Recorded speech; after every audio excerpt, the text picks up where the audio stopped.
Hello and welcome back to another video. In this video we're going to be having a little read from the Kill Team Elites rulebook, good gosh. Mainly focusing on Regimental Doctrines, first and Millitarum, possibly some other rules. Don't know if I might do this in separate sections and maybe how it might affect other rules possibly.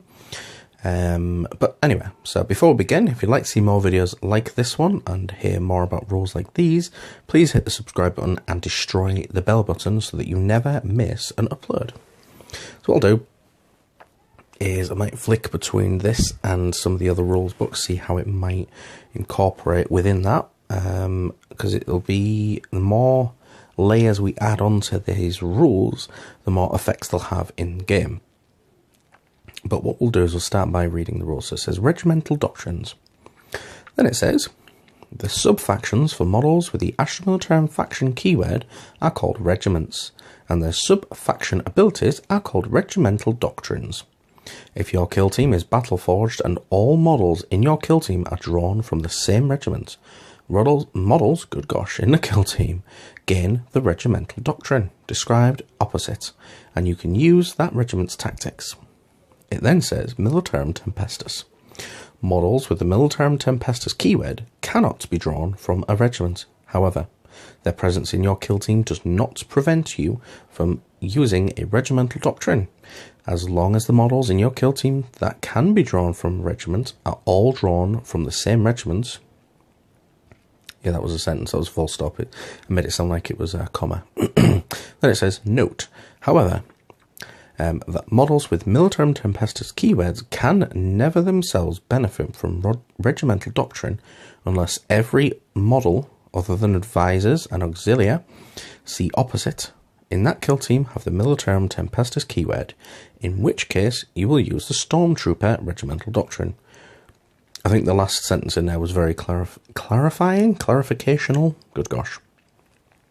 New words every day. Yeah, basically, you have to have them all from there. You can have Millitarum Tempest in there. They won't gain anything unless it's just Millitarum Tempestus, which is interesting. And then it says, advisors and auxilia.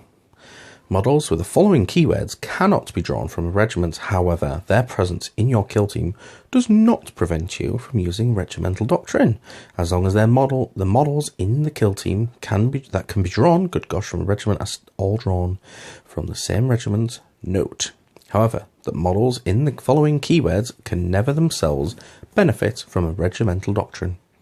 Aeronautical Imperialis, Militarum Auxilia, Officio Prefectus, and Scholastica Praesicana. As far as I'm aware, the only one there, Militarum Auxilia, would probably be the, good gosh, Ogrins and such, and the Officio Prefectus would be the Commissar. Scholastica Praesicana and the Aeronautica Imperialis, currently, as far as I'm aware, may not be part of the kill team rules, possibly in the future. I'm willing to eat my words, and feel free to scream in the comments down below where I'm wrong.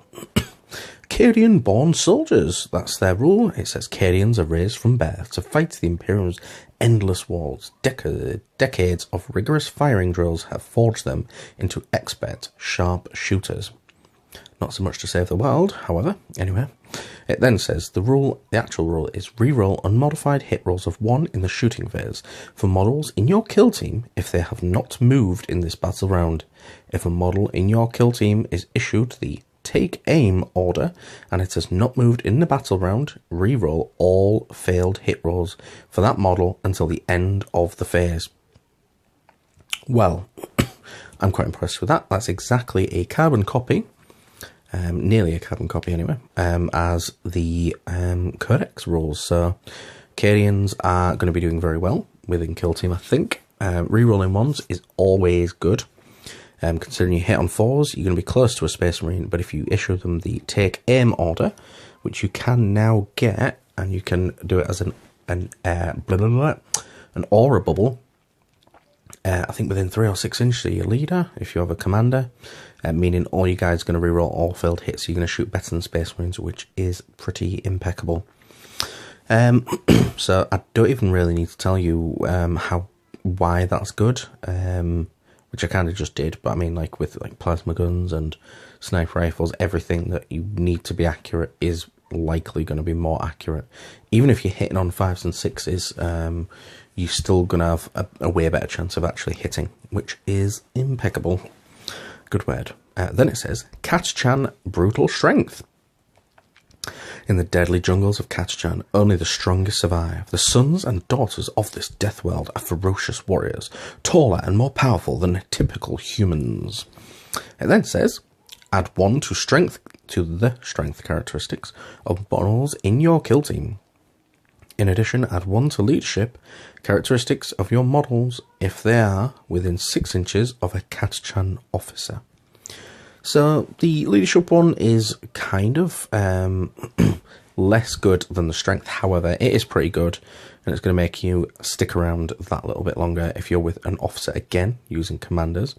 Because I don't think the sergeant has a officer special rule, does he? We'll go back and check it later on, possibly.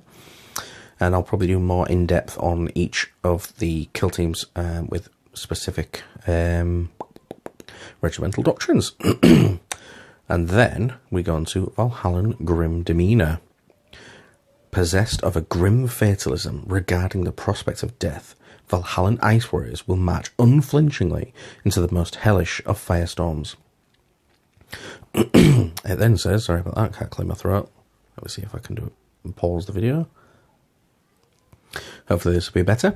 Yeah, so then it says, when you take a nerve test for a model in your kill team, roll a D3 instead of a D6. That is actually pretty good. I mean, I feel like that does reflect the grim demeanour part of it. Yeah, I mean, because we don't have vehicles in a thingy yet in kill team, so I do see why that would be actually think. Again, there's no real reason to explain that, short of saying, obviously, you're less likely to run, so you can have more guys kicking about, and you've got a way less chance of running away. If you have other buffs as well, which would be pretty good. So you can have loads of guys. That's probably the best way around, is having tons of infantry and basically making them less likely to run, which in of itself is pretty good. Then we'll move on to Voidstroyan Heirloom weapons. Each and every Voidstroyan weapon is lovingly handcrafted and engraved with intricate ornamental detail. Gosh, these are no artisanal good gosh trinkets. However, as victims of their deadly accurate firepower will attest. Models in your kill team do not suffer the penalty for hit rolls for their attacks that target enemy models at long range. That is really good. Meaning you can sit back and fire, which it doesn't make their weapons fire further, which it does in the other game, but it does mean all weapons are more effective than rapid fire and heavy weapons, because we don't have many heavy weapons, if any, at all for the Astra Millitarum. So that is pretty good. I really love it. Awesome sauce. Armageddon. Industrial efficiency. The Steel Legions of Armageddon, the pitiless mathematics and industrialized slaughter have become a grim fact of life. One by one, their foes are butchered and with dispassionate efficiency. Then it says, models in your kill team firing rapid-fire weapons double the amount of attacks they make if all of their targets are within 18 inches instead of half the weapon's range characteristic. Just like in game, to be honest. So that's pretty good. It's alright. I don't think it's the best one, but I think it's okay. It's very okay. I'll say that. It does mean that you can rapid fire your thingies. It's actually good because they have to be within 12 inches to charge you.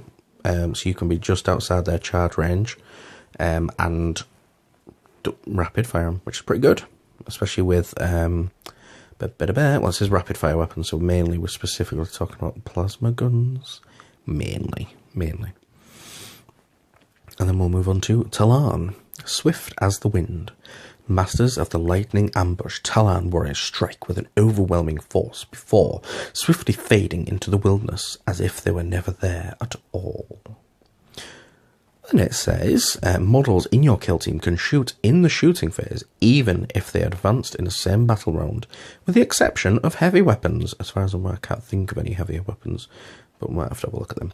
In addition, these modifiers do not suffer the penalty to their hit rolls for shooting assault weapons during the battle round in which they advance. So that's really good if you're trying to bomb around the board, which you can easily do with guardsmen, especially if they've given the move order. I suppose there's one, isn't there? Forwards for the Emperor, possibly, and that one allows you to shoot even if you advance. It kind of negates that one, but it's an auto one. That's good if you want to be speedy, to be honest, and it does kind of flip, go towards the fluff. Now we're moving on to, we'll do the Mordians first, even though order-wise it's the Tempestas. Mordian Parade Drill. Mordian regiments are proud, unyielding soldiers. They fight and die facing the enemy, standing tall in ordered ranks and unleashing a devastating fusillade of lass fire. If the base of your model in the kill team is touching the base of at least 2 other friendly Mordian models, good gosh, add 1 to the leadership characteristic, and when it fires Overwatch, they successfully hit on a 5 or a 6. So does that mean in order to fire an Overwatch on a 5 or a 6, you have to be touching model? That's what it would imply. Yeah, it does. Because it says, and when it fires Overwatch, yeah. Well, that's my reading of it. So that's, you're going to be more towards, that's going to help you more with having loads of infantry guys kicking about with las guns. So it's going to be more of like a counter defensive. It's okay, not awesome, but it's, again, back to what it says in the codex, and it kind of thing is, I think they could have gone better with it, to be honest. I ain't checked yet, but hope it'd be good if they had specific orders to their thing is. Anyway, Millitarum Tempestas, Stormtroopers. The warriors of the Millitarum Tempestas are the best of the best, merciless killers trained to obliterate their foes in a pinpoint fusillade of hot-shot las rounds. If a model in your kill team targets an enemy model that is within range and not at long range when making a shooting attack, it can make an extra shot with the same weapon at the same target for each unmodified hit of a roll of a 6. So again, that's kind of passive, and it's not as likely to happen, so you can't really bank on it.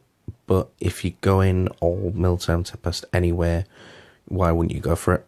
It's not the best. It's not the best, I don't think, but I'd argue it's probably better than the Mordians, or maybe I think it's a bit worse than the Armageddon. I think it's probably tied with the bottom 2 for me. Obviously, if you've got other thoughts in the comments, please let me know down below. I'm always willing to hear what you've got to think on the matter. Currently, we're on 13 minutes. That lasted a little while, to say the least. So I think what we'll do is we'll kind of wrap it up now. I am torn. Right, okay, so Cadians, obviously good at shooting, bring loads of plasma, and forget about the ones to hit. The re-rolling, especially if you've got a commander. If you haven't got a commander, it's not the end of the world, but you pick one of you guys and he will almost definitely hit, which is good. Kach-chan is good for combat based guys. Obviously, you're not going to be OP, you're not going to be like killing tons of things, but if you bring loads of infantry, they're hitting, obviously they're going to one attack, hitting on 4s 50% of the time, but they're going to wound more often than not about 50% of the time again. So if you've got 3 guys running around, you're going to up your chances. For 1 Space Marine, you could kill them, possibly, or at least do some decent damage, and the +1 to leadership is good, but again, that's less reliable. You can bank on your add 1 to the strength of all models, which is good. Valhallans, again, it favours more infantry heavy, so tons of models, possibly running up to the 20. I mean, I'm not keen on the idea of running 20 guys at a time, but you could do it, definitely could. The voice-drawing heirloom weapons are, in my opinion, Really good. I think that's tied for one of the top ones, to be honest. Especially for sitting back and shooting. Obviously, you're going to be bringing a lot of special weapons in this regard, as you would, because we're guard. Yeah, so again, industrial efficiency for the Armageddon. You're probably going to be, well, obviously with it saying rapid fire weapons, you're probably going to be bringing a lot of plasma, to be honest, like you more likely would be anywhere. It's more of a anti-combat. Maybe again you could do another horde based, but you could probably do the rapid fire of the plasma. Swift as the wind, Talon is obviously good for getting about, and you can still shoot and run about basically, so there's no reason not to, short of if he was going to be charging. But let's be honest, we're not the Carchans, we're not going to be punching Space Marines in the face, are we? Not likely anyway.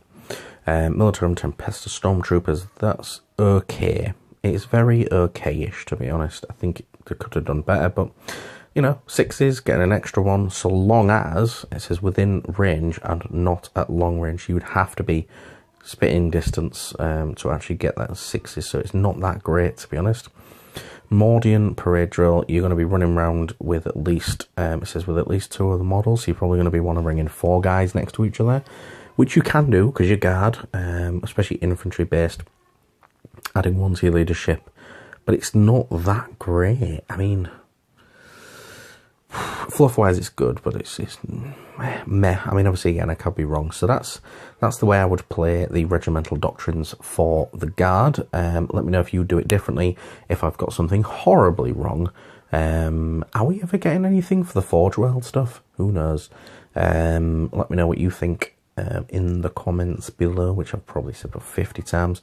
So, as ever, thank you for watching, and see you again next time.